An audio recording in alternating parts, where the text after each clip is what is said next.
2 morts, 60 secondes, et le pouvoir recule. À Minneapolis, des agents fédéraux en tenue militaire prennent les rues.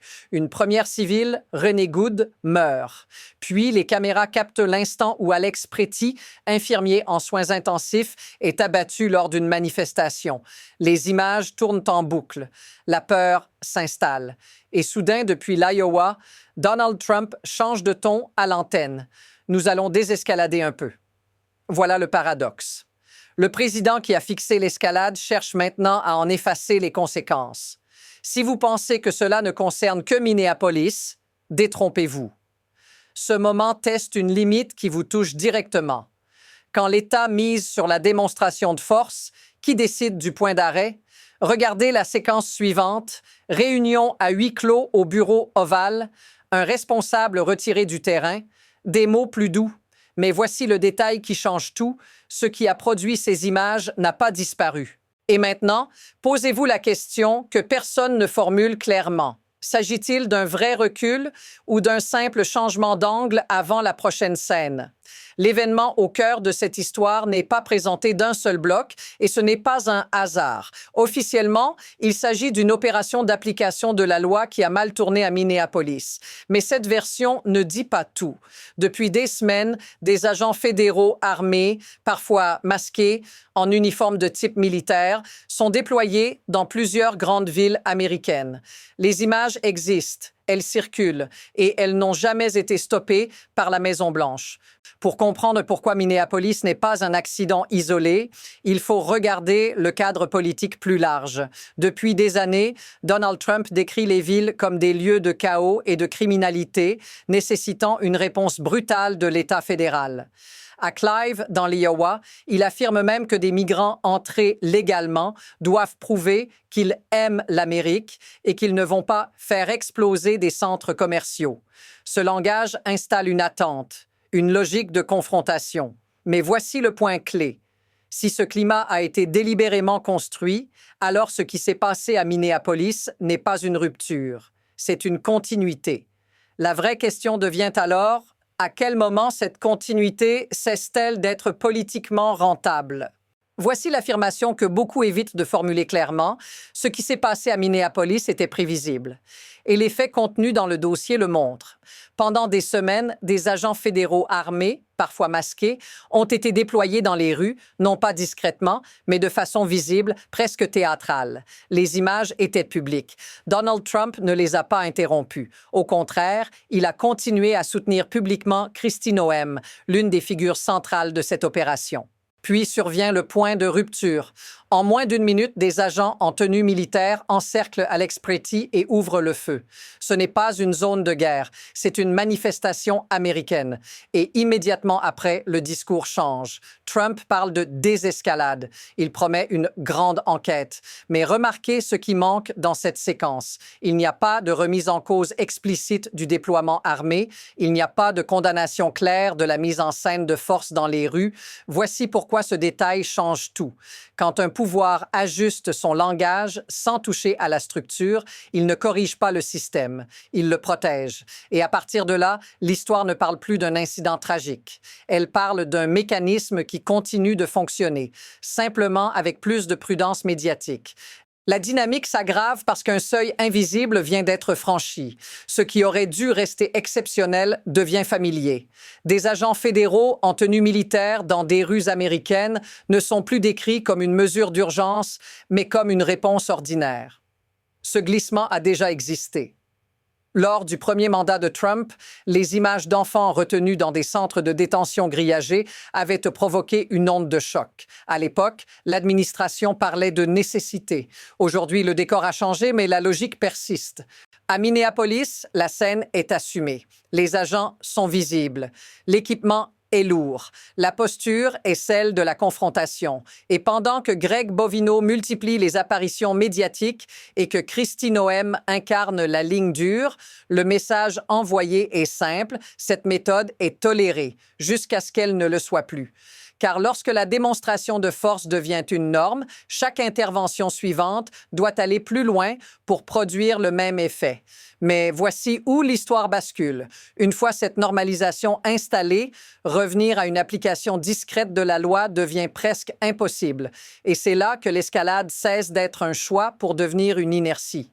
Voici l'élément le plus dérangeant du dossier, celui qui ne se dissipe pas avec un simple changement de ton.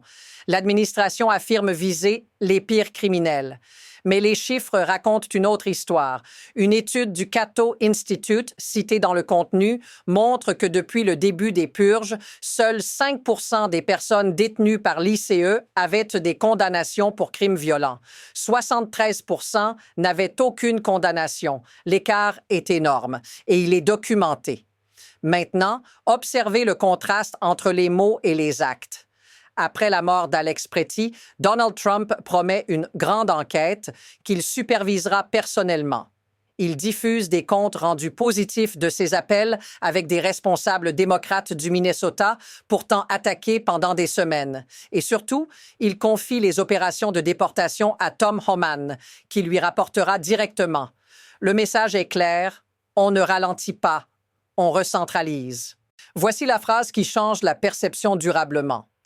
Quand un pouvoir affirme corriger des excès tout en renforçant le contrôle au sommet, il ne se replie pas, il se protège. Et à ce stade, la question n'est plus de savoir si la stratégie était trop dure, c'est de comprendre pourquoi elle continue, malgré le coût humain et politique désormais visible. Tout s'empile et la pression monte sans pause.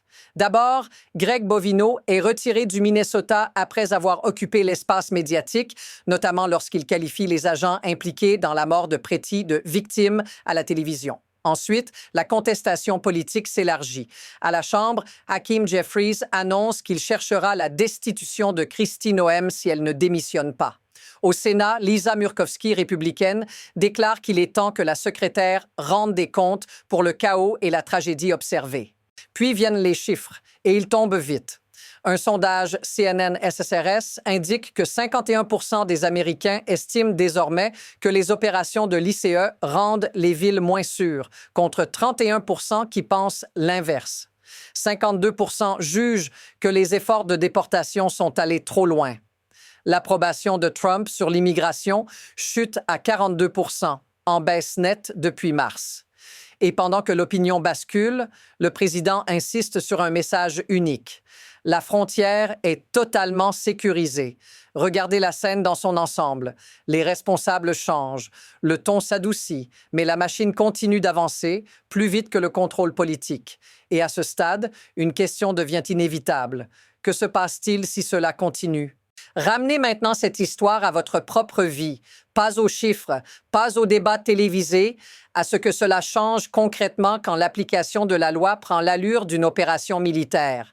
Quand des agents armés patrouillent dans des quartiers civils, ce sont les comportements ordinaires qui se modifient. Des parents hésitent à laisser leurs enfants sortir.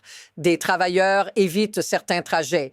Des témoins sortent leur téléphone, non pas pour documenter un abus précis, mais parce qu'ils ne savent plus ce qui est censé être normal. Les données citées dans le dossier montrent que ce malaise est largement partagé. Une majorité d'Américains dit désormais que ces opérations rendent les villes moins sûres. Ce n'est pas une réaction idéologique, c'est une réaction vécue.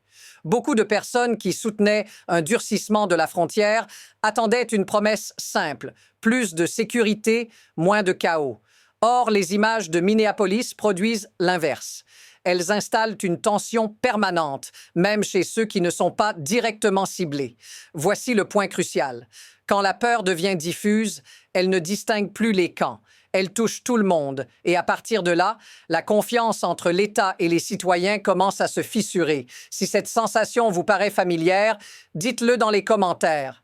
Pour dépasser l'indignation, il faut regarder le moteur qui permet à tout cela de fonctionner. Ce moteur, ce n'est pas seulement la politique migratoire, c'est l'incitation au spectacle. Dans ce système, l'efficacité réelle compte moins que l'image produite. Des agents visibles, armés, filmés, créent une impression de contrôle immédiat. Cette impression circule vite. Elle rassure une partie du public et elle renforce le pouvoir de ceux qui la mettent en scène. Mais ce mécanisme a une logique interne implacable. Pour maintenir l'attention et l'impact, chaque démonstration doit être plus forte que la précédente. Plus de présence, plus de tension, plus de risque. Minneapolis n'est pas une anomalie dans ce cadre. C'est un point de saturation. Le moment où l'image censée prouver la maîtrise commence à prouver l'inverse. Voici l'insight inconfortable. Quand un système dépend de la peur pour fonctionner, il ne peut pas simplement s'arrêter. Il doit soit intensifier, soit masquer. Et quand il choisit de masquer, il ne renonce pas au pouvoir. Il change seulement la manière de l'exercer. C'est cette mécanique, plus que les personnalités, qui rend la situation durablement instable. À partir de ce point, l'histoire ne va pas dans une seule direction. Deux trajectoires se dessinent et aucune n'est confortable. La première est celle d'un ajustement cosmétique. Le ton reste plus modéré. Les figures les plus visibles disparaissent de l'écran. Les enquêtes sont promises. Mais sur le terrain, les opérations continuent, simplement avec moins de caméras et plus de centralisation. Tom Homan rapporte directement au président. Le système reste intact, mais plus discipliné dans sa communication. La seconde trajectoire est plus instable. Si un nouvel incident survient, si d'autres images choquantes émergent, la pression politique pourrait forcer un vrai ralentissement. Pas par changement idéologique, mais par calcul électoral. Les chiffres montrent déjà une érosion du soutien, notamment chez les indépendants. Et l'histoire politique américaine est claire sur un point.